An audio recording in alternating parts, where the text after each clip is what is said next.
Elimu ndiyo msingi na uti wa mgongo wa maendeleo ya taifa lolote duniani. Kwani pasi na elimu basi taifa huwa mfu kwa kukosa fikra mpya, ubunifu na hata maarifa mapya. Jambo moja ninaloamini kuwa ukimpa mwanadamu kwa namna yoyote haliwezi kuharibika au kupotea, basi ni elimu. Ikiwa kuna kitu tunahitaji kuwekeza zaidi kwa vizazi vyetu na taifa letu, basi kuwekeza kwa vitu ni muhimu, lakini muhimu zaidi kuwekeza katika elimu. Ni jambo muhimu sana na la kupigiwa mfano. Baba wa taifa la Afrika Kusini, hayati Nelson Mandela, aliwahi kusema, kuharibu taifa lolote haihitaji matumizi ya mabomu ya atomiki ama kutumia silaha za maangamizi ya masafa marefu. Inahitaji tu kupunguza ubora wa elimu na kuruhusu wanafunzi kufanya udanganyifu katika mitihani yao. Wagonjwa watakufa mikononi mwa madaktari hao, majengo yataanguka mikononi mwa wahandisi hao, fedha zitapotea chini ya wachumi na wahasibu hao, utu utapotea chini ya viongozi wa dini wa aina hiyo, na haki itapotea mikononi mwa mahakimu wa aina hiyo. Serikali ya Tanzania, kwa kutambua umuhimu wa elimu kwa maendeleo endelevu katika nyanja mbalimbali pamoja na malengo endelevu ya Umoja wa Mataifa ya 2030, lengo nambari 4 linasisitiza kuwepo kwa elimu jumuishi na yenye usawa kwa watu wote, na malengo ya 2063 ya Umoja wa Afrika libadili sera, mtaala wa elimu, miongozo na kanuni mbalimbali zinazohusu elimu nchini ili kuruhusu ubunifu, fikra chanya, mabadiliko ya kimtazamo pamoja na kuleta elimu jumuishi kwa kila Mtanzania. Sera hiyo inayojulikana Sera ya Elimu na Mafunzo 2014 toleo la mwaka 2023 iliyozinduliwa Februari mosi mwaka 2025 na Rais Dr. Samia Suluhu Hassan, pamoja na mambo mengine, imelenga kukuza na kujenga haiba ya Mtanzania ili aweze kubadili maisha yake na kuchangia katika maendeleo ya jamii, taifa na dunia, kukuza uelewa na kuthamini utamaduni, mila na desturi za Watanzania, kuheshimu tofauti za kitamaduni na kuwa na mitazamo chanya, kumwezesha Mtanzania kukuza na kutumia kwa usahihi stadi za teknolojia, ubunifu, fikra tunduizi, uvumbuzi, ushirikiano na mawasiliano katika kujiletea maendeleo binafsi na ya taifa kwa ujumla. Ulimwengu tulionao ni ulimwengu wa ushindani, ulimwengu unaobadilika kila wakati, ulimwengu wa sayansi, ulimwengu ambao kila mwenye maarifa atawashinda wasiokuwa na maarifa. Ni ulimwengu ambao hautaki tena kubahatisha, unataka usahihi wa kila jambo unalolifanya. Ni ulimwengu ambao muda na nyakati zimekuwa na thamani kubwa, na ili thamani hiyo iweze kuonekana, ni lazima elimu iwe nyenzo ya kufanya kila mtu kuwa mzalishaji aidha wa mawazo ama wa bidhaa, kwa kutumia muda ambao unakimbia na unabadilika sana. Silaha pekee ambayo ni muhimu ya kutuwezesha kushinda kwenye ulimwengu huu unaobadilika haiwezi kuwa kitu kingine zaidi ya elimu. Tafiti za Shirika la Ushirikiano wa Kiuchumi na Maendeleo ya OECD mwaka 2025 zinaonyesha kwamba elimu bora kwa wastani huchangia 20 hadi 30% ya ukuaji wa uchumi wa muda mrefu wa taifa lolote. Tafiti hizo zinaonyesha kuwa mtu mwenye elimu ya juu hupata wastani wa kipato kuliko asiyekuwa na elimu ya juu. Hivyo ni wajibu wetu kuwekeza katika elimu bora ili tuweze kuwa na silaha muhimu sana mkononi mwetu wa kupata ushindi. Tunashinda dhidi ya nini? Taifa letu wakati tu tunapata uhuru tulitangaza maadui watatu: ujinga, maradhi na umaskini. Na ili tuweze kushinda maadui hawa watatu, silaha ya kwanza ambayo ni muhimu kuwa nayo ni elimu. Ukiwa na elimu utashinda ujinga, ukiwa na elimu utapambana na maradhi kwa urahisi, ukiwa na elimu umaskini unaweza kuondoa, kwa sababu tafiti zinaonyesha mwenye elimu ana nafasi kubwa zaidi ya kupambana na umaskini. Ili kuendeleza na kukuza weledi, kujiamini, kudadisi na heshima kwa utu na haki za binadamu, na kuwa tayari kufanya kazi kwa kujiendeleza kibinafsi na maendeleo ya taifa kwa ujumla, kukuza na kupanua mawanda ya kujipatia maarifa, mtazamo chanya, uhodari, ujasiriamali, weledi na kuwezeshwa tamaduni unaothamini maendeleo ya binadamu ili kukidhi mahitaji halisi ya jamii, kumwezesha Mtanzania kuelewa, kulinda na kuendeleza misingi ya maadili ya taifa na uadilifu, ikiwa ni pamoja na utu, uzalendo, umoja, uwazi, uaminifu, wajibikaji, pamoja na kuthamini haki za kiraia, wajibu wa majukumu yanayoendana na haki hizo, kukuza utashi wa kupenda na kuheshimu kazi ili kuboresha utendaji kazi katika sekta mbalimbali ikiwemo teknolojia na ubunifu, kukuza ushirikiano wa kitaifa, kikanda na kimataifa na mikataba ya kikanda na kimataifa ambayo Tanzania imeridhia kama yalivyo malengo ya sera mpya elimu nchini. Uwekezaji kwenye sekta ya elimu unahitaji ushirikiano wa pamoja na sekta binafsi na serikali, taasisi zisizo za kiserikali na wadau mbalimbali wa ndani na nje ya nchi. Sekta ya elimu katika nchi za Afrika bado iko nyuma kidogo. Hivyo inahitajika nguvu kuondokana na changamoto zilizopo. Yaani tuwe na silaha halisi ili tuweze kupata ushindi halisi unaoonekana kwa takwimu. Hivyo tukiwekeza katika elimu bora, tutaondoa changamoto ya 70% ya watoto wa miaka 10 wa shule za awali na msingi wenye changamoto ya kutokuweza kujua kusoma na kuandika. Hali hii inaonekana kwenye taarifa ya World Bank ya mwaka 2024 ambayo wameita learning poverty, ambayo kwa kweli bado tuna watoto wengi hawana uwezo wa kujua kusoma na kuandika. Jambo la pili, tukiwekeza katika elimu bora, tunaweza kutatua changamoto ya ukosefu wa walimu bora, hususan maeneo ya vijijini, ambapo hadi kufika mwaka 2030 Afrika tunahitaji walimu milioni 17 ili kuwa na elimu bora ya msingi na sekondari, ambayo ndiyo nyenzo muhimu ya kuwafanya watoto wetu kupata elimu ya juu. Na tatu, tukiwekeza katika elimu bora, tutaweza kuwa na mifumo thabiti ya elimu ya kidijitali, yani digital education, ambayo itasaidia kukabiliana na changamoto zilizopo na kuendelea na mazingira tuliyonayo. Swala hili si swala la serikali tu, swala la ugemaji. Tunazungumzia rasilimali fedha, lakini kuna rasilimali watu. Vyote hivyo vinaweza kabisa kuongeza ubora wa elimu, lakini kumaliza changamoto mbalimbali za elimu. Kwa hiyo mikutano kama hii ambayo inawachukua wadau wote na mashirika yasiyokuwa kiserikali kujiona kwamba ni sehemu ya wadau katika kuwa suluhu ya changamoto ya sekta ya elimu, kwetu kama serikali tunachukulia kwa umuhimu na kwa uzito mkubwa.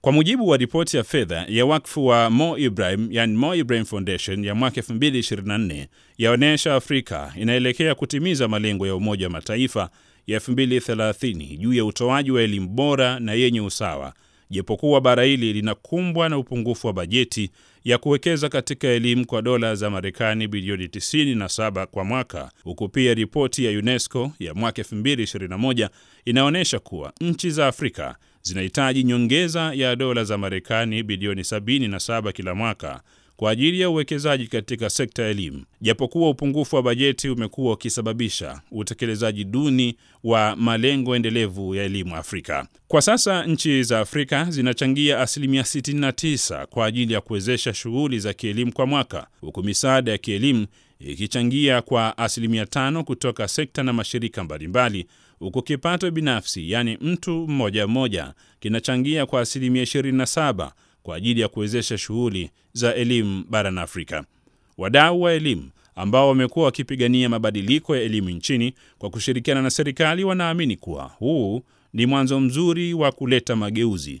Wadau hao waliokutana katika kongamano la 5 la kimataifa la ubora wa elimu lililofanyika katika kituo cha mikutano cha kimataifa cha Julius Nyerere JNICC wanaamini kuwa serikali inayo nafasi ya kuendelea kugema rasilimali fedha na rasilimali nyingine mbalimbali kwa kushirikiana na wadau ili kuboresha elimu, mifumo ya uendeshaji pamoja na utoaji wa elimu yenye kuleta tija katika taifa na kuzalisha wataalamu wengi ambao watakuja sio tu kujikomboa wao wenyewe bali kuongeza uzalishaji mali kwa taifa kwa ujumla. Lengo kubwa na madhumuni ya mkutano huu wa 5 wa ubora wa elimu wa kimataifa ni kujadili namna bora ambayo tunaweza tukaboresha mifumo ya ugemaji rasilimali za ndani kwenye sekta za elimu. Tunapoongelea ugemaji wa rasilimali, tunamaanisha pia rasilimali watu, rasilimali fedha, yani vitu vingi hapo kwa pamoja. Lakini je, ni namna gani ili tuweze kuwa na uendelevu kwa kupunguza utegemezi mkubwa? Tufanyeje kama nchi za Afrika ili kuweza kuhakikisha tunakuwa na mifumo thabiti iliyo bora na imara kwa ajili ya kugema rasilimali za ndani zitakazowezesha utekelezaji wa sera ya elimu na mafunzo toleo la 2023 ambao ni mabadiliko makubwa sana kama nchi ambayo yamefanywa kwa uongozi wa Wizara ya Elimu, Sayansi na Teknolojia kwa kushirikiana na wadau. Kwa hiyo hayo mabadiliko yote yanahitaji rasilimali za kutosha kuongeza madarasa. Sasa hivi tunaona elimu inatolewa bila ada kuanzia shule ya msingi mpaka kidato cha 6. Kwa hiyo hiyo elimu bila ada ina maana gani? Ina maana kwamba lazima kuwa kuna rasilimali zingine ambazo pia zitawezesha au wanafunzi wengi wanaopata fursa ya kwenda mashuleni kuweza kusoma, wakae kwenye madawati mazuri, wakae kwenye madarasa mazuri, lakini pia waweze kupata vifaa vya maabara, waweze kupata madaftari, lakini pia kuwa kuna walimu wa kutosha kuhakikisha kwamba upatikanaji wa elimu iliyo bora na jumuishi inapatikana kwa wote, hata wale walioko maeneo ya pembezoni katika ubora ule ule sana wanaopata mjini. Ili hayo yote kuweza kutokea, tumeona kwamba tunahitaji kuwa na rasilimali za kutosha kama nchi. Na rasilimali za kutosha, rasilimali fedha, rasilimali watu, hazipatikani tu kwa serikali peke yake. Serikali inafanya kazi na wadau. Mfano sisi Mtandao wa Elimu Tanzania tunafanya kazi karibu sana na Wizara ya Elimu pamoja na TAMISEMI kuhakikisha tunachangia kwenye kuboresha mazingira ya kufundishia pamoja na kujifunzia. Kwa hiyo sisi tunaamini kufanya kazi pamoja na serikali kama wadau na private sectors na kuunganika kwa pamoja, kuweka nguvu zetu za pamoja kutokana na vipaumbele ambavyo tunakuwa tumeridhia kama nchi ili kuweza kuboresha sekta ya elimu, itasaidia kuweza kupata matokeo ya haraka zaidi na kuweza kuhakikisha kwamba ule mgawanyo wa rasilimali, yani hakuna duplication of resources eneo moja. Rasilimali zinakwenda zile sehemu ambazo zinahitajika na zinawafikia wanufaika na zinawanufaisha. Mwisho wa siku tunapata elimu iliyo bora, jumuishi, na tunapata wasomi ambao wamepata elimu ya amali. Sasa wanaweza wakatumia hizo life skills walizozipata, wakatumia rasilimali zilizoko kwenye maeneo yao, wakaweza kujiendeleza bila kutegemea kuajiriwa. In Africa, for youth to participate in such kind of issues is, I would say, no, it's not easy. It's quite hard. Just because it's not all the Barani Afrika kwa vijana kushiriki katika masuala kama haya, naweza kusema sio rahisi sana. Kuna ugumu, na hii ni kwa sababu sio serikali zote za Afrika zinaruhusu vijana kushiriki katika masuala haya bila vitisho.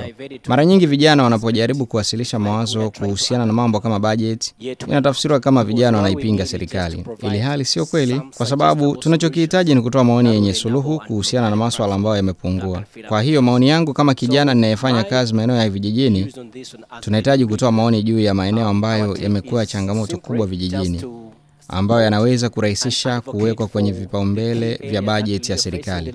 Kwa msingi huo, kama vijana watapewa nafasi kuanzia ngazi ya kupanga hadi utekelezaji wa bajeti kuu, naamini kwamba sauti zao zitasikika. Starting from the planning aspect to the execution of the budgets, I still believe the voices will be heard. Mwaka 2021, wakuu wa nchi 20 za Afrika na nje ya Afrika kwa kushirikiana na mfuko wa ushirikiano wa elimu duniani, yani Global Partnership for Education, walitia saini tamko la pamoja la ushirikiano katika mkutano wa mwaka wa Global Partnership for Education, ambapo walikubaliana kutumia angalau 20% ya bajeti ya nchi zao kuwezesha elimu yenye usawa, ufanisi na ubora kwa miaka 5 ijayo, yani kuanzia mwaka 2021 hadi 2025. Nchi hizo ni pamoja na Tanzania, Kenya, Uganda, Rwanda, Zimbabwe, Somalia, Nigeria, Niger, Nicaragua, Msumbiji, visiwa vya Maldives, Ghana, Djibouti, Congo Brazzaville, ufalme wa Cambodia, Cape Verde, Burkina Faso, St. Vincent na Grenadines na Sierra Leone. Wizara ya Elimu, Sayansi na Teknolojia inaamini kwamba Tanzania inayo nafasi ya kuwa kiongozi katika kutoa elimu bora, usawa na yenye tija, ikiwa kila mmoja atatimiza wajibu wake. Tumekubaliana nchi kuongeza na kuboresha matumizi ya rasilimali za ndani ili kufadhili elimu kwa njia endelevu hata wakati wa misukosuko ya kiuchumi au mabadiliko ya vipaumbele vya nchi hisani. Tumependekeza kuwa kila nchi kusaidia mageuzi katika mifumo ya ufadhili wa elimu yakiwa yamejikita kwenye sesa 2026-2035, vipaumbele vya Umoja wa Afrika na malengo endelevu ya maendeleo na lengo endelevu la maendeleo namba 4. Kama Wizara ya Elimu tunathibitisha tena dhamira yetu ya dhati katika kuendeleza elimu jumuishi yenye usawa na ubora hapa nchini. Kupitia mpango wa maendeleo wa sekta ya elimu, serikali yetu imetenga zaidi ya 14% ya rasilimali za ndani kwa ajili ya miradi ya maendeleo ya elimu, hatua ambayo inatupelekea katika uendelevu wa elimu. Safari ya kujenga mifumo imara ya elimu na kuifadhili kwa njia endelevu sio rahisi kama wote tunavyojua. Lakini kama tulivyoshuhudia hapa, inawezekana kushirikiana tukiwa na umoja, inawezekana tukibadilishana uzoefu, lakini pia tukizingatia misingi ya ujumuishaji, usawa na haki. Tukifanya hivyo, tutafanikiwa kuwa na misingi imara na iliyoendelevu. Kwa pamoja, tunaweza kubadilisha mazingira ya ufadhili wa elimu Afrika na kuhakikisha kuwa tunakuwa na ugharamiaji wa elimu ambao ni endelevu.